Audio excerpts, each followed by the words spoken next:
So hi there folks, and for all those that have subscribed to my YouTube channel already, a big thank you to you. Today I'm going to do a very quick review on Glenn Teagle's Carbide Chisels. Now, I'm not sponsored in any way whatsoever to advertise these products. I believe that if you purchase something and it's really good, why not share it with others? So that's why I do these reviews. Also, I'm not going to do any demonstration turning with them today, as to be honest, Glenn along with Lisa, who does all the filming, have got their own YouTube channel, which is Glenn and Liza Teagle. You can just put Glenn Teagle as well on YouTube, he does come up. Teagle is Teagle, and on that channel they have loads of videos on making lots of different things, and also different techniques and tips on how to get the best out of using these carbide chisels, as Glenn manufactures them, of course. So without further ado, I'm going to show you the ones that I purchased. So this was the first purchase from Glenn. It's known as the standard Type 3 set. It's got a 14-inch handle, 6-inch bar. This one has the 14mm square cutter. Also you get the 12mm round, and finally the detail cutter. Now, when purchasing the Type 3 set, the standard Type 3 set, you have an option to have longer handles if you wish from Glenn. Also, he does a short handle version as well, so if you do pen turning or small projects on a mini lathe, that might be ideal for you. So apart from the standard Type 3 set, I also bought this one as an extra, and it's known as a GT number 1 box hollerer. Now this one has a 9mm cutter on the end and is ideal for hollowing out smaller objects like boxes, goblets, bowls, etc., as you can get in there much easier with the smaller cutter. It also removes stock very quickly as well. Why I like Glenn's chisels, and you will see when you watch the videos, and I do suggest you do watch the videos, is that on the end, just below the actual cutter itself, which has its own little bevel, he also has a particular grind that he puts on the toolbar itself, and by doing that, that enables you to achieve an actual cut, a really nice cut, instead of scraping. Because with carbides, most people put them straight on the tool rest and go straight in, which removes stock very quickly, but you are scraping, you're not cutting.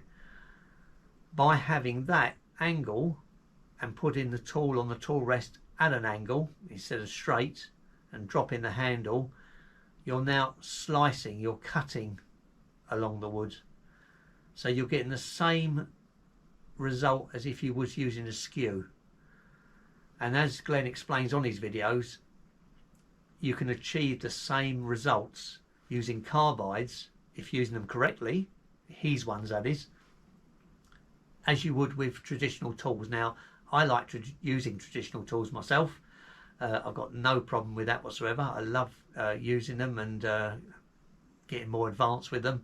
But there are times where hollowing out a goblet or a bowl, I might get to the point where I'm feeling a little bit uncomfortable with a bowl gouge or spindle gouge, and I will swap over to carbides. So I'm using the best of both for my own benefits. So I don't see there's a problem with that. It's not cheating. Some people think it's cheating using carbides.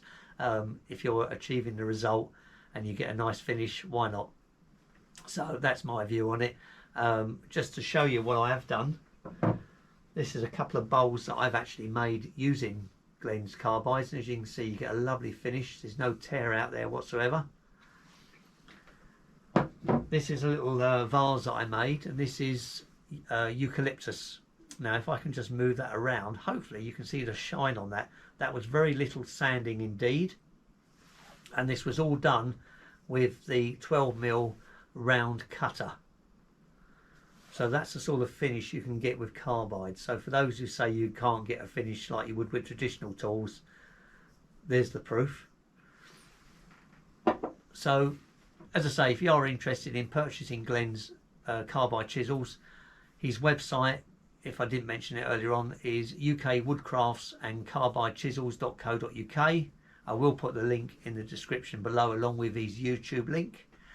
One thing to be very careful of is I was on his YouTube channel the other night, and above his latest video there was a link to eBay saying that you can buy Glenn Teagle's chisels on eBay. Glenn doesn't sell them on eBay. So when I clicked on the link out of curiosity, it took me to eBay, but it didn't show me Glenn Teagle's chisels. It showed me ones you can purchase from China. So do make sure you actually click on his website, and that way you know you are buying from him, because any other links out there, chances are you're going to be taken to somewhere else where you're not going to be buying Glenn Teagle's chisels. So once again, do hop over to his YouTube channel, see all the wonderful things that he makes, and see how he actually uses them, and that will convince you hopefully to make the purchase and buy his ones rather than elsewhere.